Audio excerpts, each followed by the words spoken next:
Assalamualaikum warahmatullahi wabarakatuh. Perkenalkan, nama saya Muhammad Rihan dengan NIM F551210068. Jadi pada kesempatan kali ini saya akan mempresentasikan PPT mata kuliah Pendidikan Karakter dan Anti Korupsi dengan tema peran mahasiswa dalam pembentukan karakter dan penanggulangan korupsi dalam kehidupan bermasyarakat secara luas.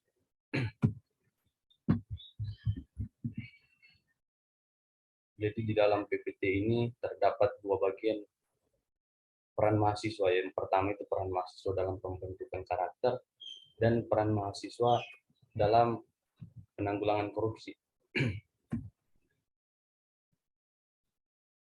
Masuk ke bagian yang pertama, peran mahasiswa dalam pembentukan karakter.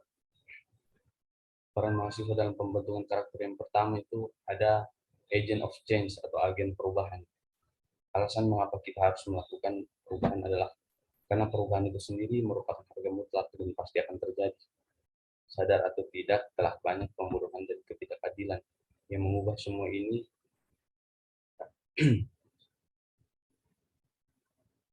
Perubahan yang dimaksud tentu perubahan ke arah yang positif dan tidak menghilangkan jati diri kita sebagai mahasiswa dan bangsa Indonesia. Namun untuk mengubah sebuah sistem, hal utama yang harus dirubah terlebih dahulu adalah diri kita sendiri. Kemudian peran mahasiswa dalam pembentukan karakter yang kedua itu social control atau kontrol sosial. Mahasiswa menjadi panutan dalam masyarakat. Itu yang menjadi salah satu hal yang penting. Berlandaskan dengan pengetahuannya, dengan tingkat pendidikannya, norma-norma yang berlaku di sekitarnya, dan boleh berpikir dari mahasiswa itu sendiri. Peran mahasiswa sebagai social control terjadi jika ada hal yang tidak beres atau ganjil dalam masyarakat. Mahasiswa sudah selayaknya memberontak terhadap kebusukan-kebusukan dalam birokrasi yang selama ini dianggap lazim.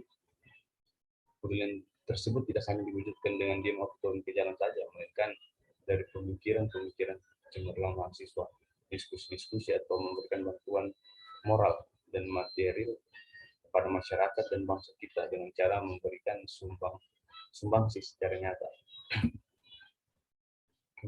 Kemudian peran mahasiswa yang ketiga itu ion stock atau generasi penerus yang tangguh. Mahasiswa dapat menjadi ion stock atau generasi penerus yang tangguh apabila mahasiswa diharapkan menjadi manusia-manusia tangguh yang memiliki kemampuan dan akhlak mulia. Mahasiswa sebagai generasi penerus bangsa diharapkan memiliki kemampuan, keterampilan, dan akhlak yang mulia untuk menjadi calon pemimpin. Kemudian yang keempat itu moral force atau suri tauladan. Mahasiswa dituntut untuk memiliki akhlak yang baik karena mahasiswa berperan sebagai teladan di tengah-tengah masyarakat, sebagai contoh di dalam masyarakat. Untuk itu mahasiswa harus pandai menempatkan diri dan hidup berdampingan di tengah-tengah masyarakat. Implementasi dari peran tersebut dapat diwujudkan apabila mahasiswa memahami dan menjalani nilai-nilai yang terkandung di dalam Tridharma perguruan tinggi, yaitu pendidikan, penelitian, dan pengabdian kepada masyarakat. Jadi pendidikan di sini diperlukan agar mahasiswa memiliki intelektual dan wawasan yang luas, sehingga membantu di dalam proses berpikir untuk mencari solusi terhadap berbagai persoalan. Kemudian untuk penelitian di sini diperlukan untuk menghasilkan sebuah karya yang berguna bagi masyarakat dengan landasan research agar karya tersebut tepat sasaran. Maksud dari landasan riset di sini untuk mencari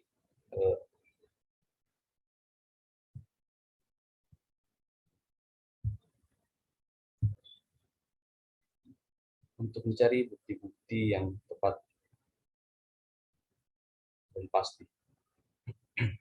Kemudian pengabdian masyarakat itu diperlukan agar ilmu yang didapat oleh mahasiswa tidak disimpan untuk dirinya sendiri saja, tapi berusaha agar masyarakat juga merasakan manfaat dari ilmu yang dimiliki oleh mahasiswa.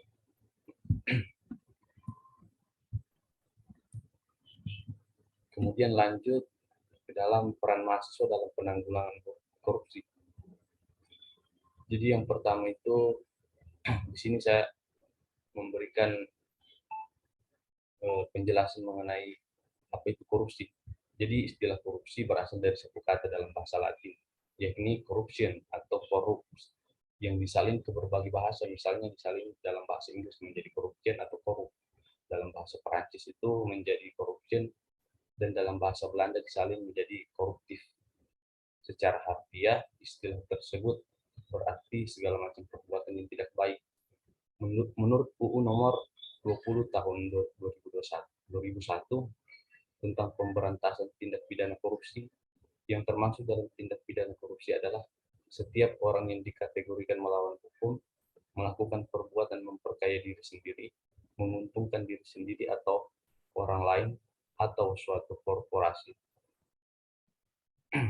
menyalahgunakan kewenangan maupun kesempatan atau sarana yang ada padanya karena jabatan atau kedudukannya yang dapat merugikan keuangan negara atau perekonomian negara.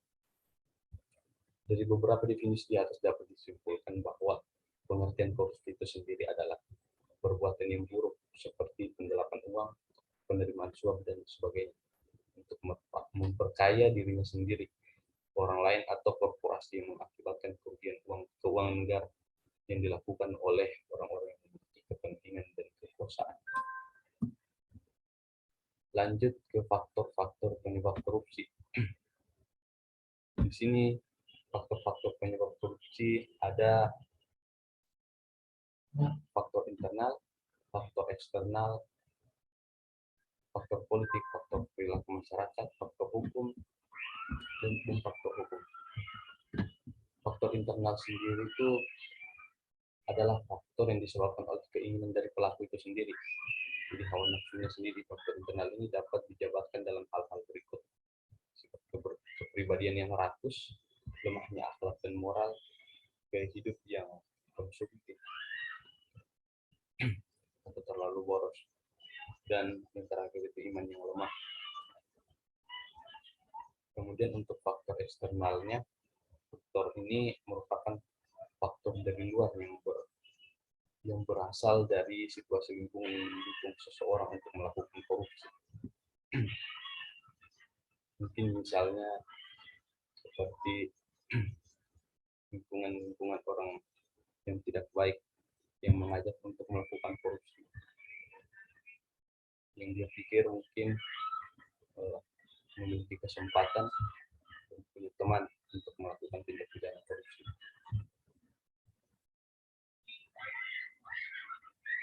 Faktor eksternalnya itu ada yang pertama faktor ekonomi. Pendapatan tidak mencukupi kebutuhan. Hal ini bisa menjadi salah satu faktor eksternal untuk orang melakukan tindak pidana korupsi. Kemudian yang kedua itu faktor organisasi. Organisasi yang menjadi korban korupsi atau tempat korupsi terjadi biasanya memberi andil karena membuka peluang atau kesempatan untuk melakukan korupsi. Kemudian faktor politik. Di sini faktor politik. Persaingan dan kompetensi politik merupakan salah satu penyebab korupsi, terutama di kalangan para elit politik. Kemudian juga terdapat faktor penyebab korupsi, yaitu faktor perilaku dalam masyarakat. Meskipun mengetahui praktik korupsi, sebagian masyarakat cenderung menutupinya karena kepentingan segelintir oknum masyarakat yang seperti inilah yang terus melibatkan tindakan korupsi. Kemudian terakhir ada faktor hukum. Faktor hukum dalam korupsi dilihat dari dua sisi, yaitu perundang-undangan dan lemahnya penegakan hukum. Selanjutnya, peran mahasiswa dalam penanggulangan korupsi itu juga terdapat kontribusi mahasiswa dalam upaya pencegahan korupsi. Kontribusi mahasiswa dalam upaya pencegahan korupsi di lingkungan keluarga, misalnya internalisasi karakter anti korupsi di dalam diri mahasiswa dapat dimulai dari lingkungan keluarga.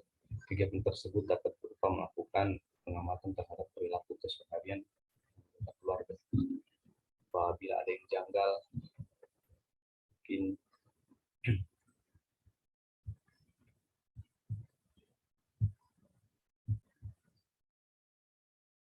selanjutnya kontribusi mahasiswa di lingkungan kampus. Percepatan masuk dalam gerakan anti korupsi di lingkungan kampus dapat dibagi ke dalam 2 wilayah, yaitu untuk konteks individu, seseorang mahasiswa diharapkan dapat mencegah agar dirinya sendiri tidak berperilaku koruptif dan tidak korupsi. Sedangkan untuk konteks komunitas, seorang mahasiswa diharapkan dapat mencegah agar rekan-rekannya sesama mahasiswa dan organisasi kemahasiswaan di kampus tidak berperilaku koruptif dan tidak korupsi.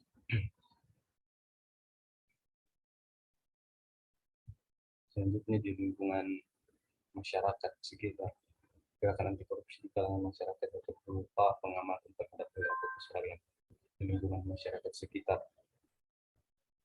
Selanjutnya di tingkat lokal dan nasional. Dalam konteks nasional, keterlibatan seorang mahasiswa dalam gerakan anti korupsi bertujuan agar dapat mencegah terjadinya perilaku korupsi dan tindak korupsi yang masif dan sistematis di masyarakat. Mahasiswa dengan kompetensi yang dimiliki dengan berbagai pengetahuannya dapat menjadi pemimpin atau leader dalam gerakan massa anti korupsi baik yang bersifat lokal maupun nasional, berawal dari kegiatan yang terorganisir di dalam kampus. Mahasiswa dapat menyebabkan perilaku anti korupsi kepada masyarakat luas, dimulai dari masyarakat yang berada di sekitar kampus, kemudian pasti akan meluas ke lingkup yang lebih luas.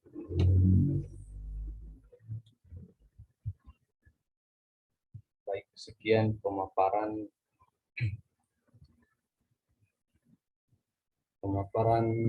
masalah peran mahasiswa dalam pembentukan karakter dan penanggulangan korupsi dalam kehidupan bermasyarakat secara luas. Dan lebih saya mohon maaf. Assalamualaikum warahmatullahi wabarakatuh.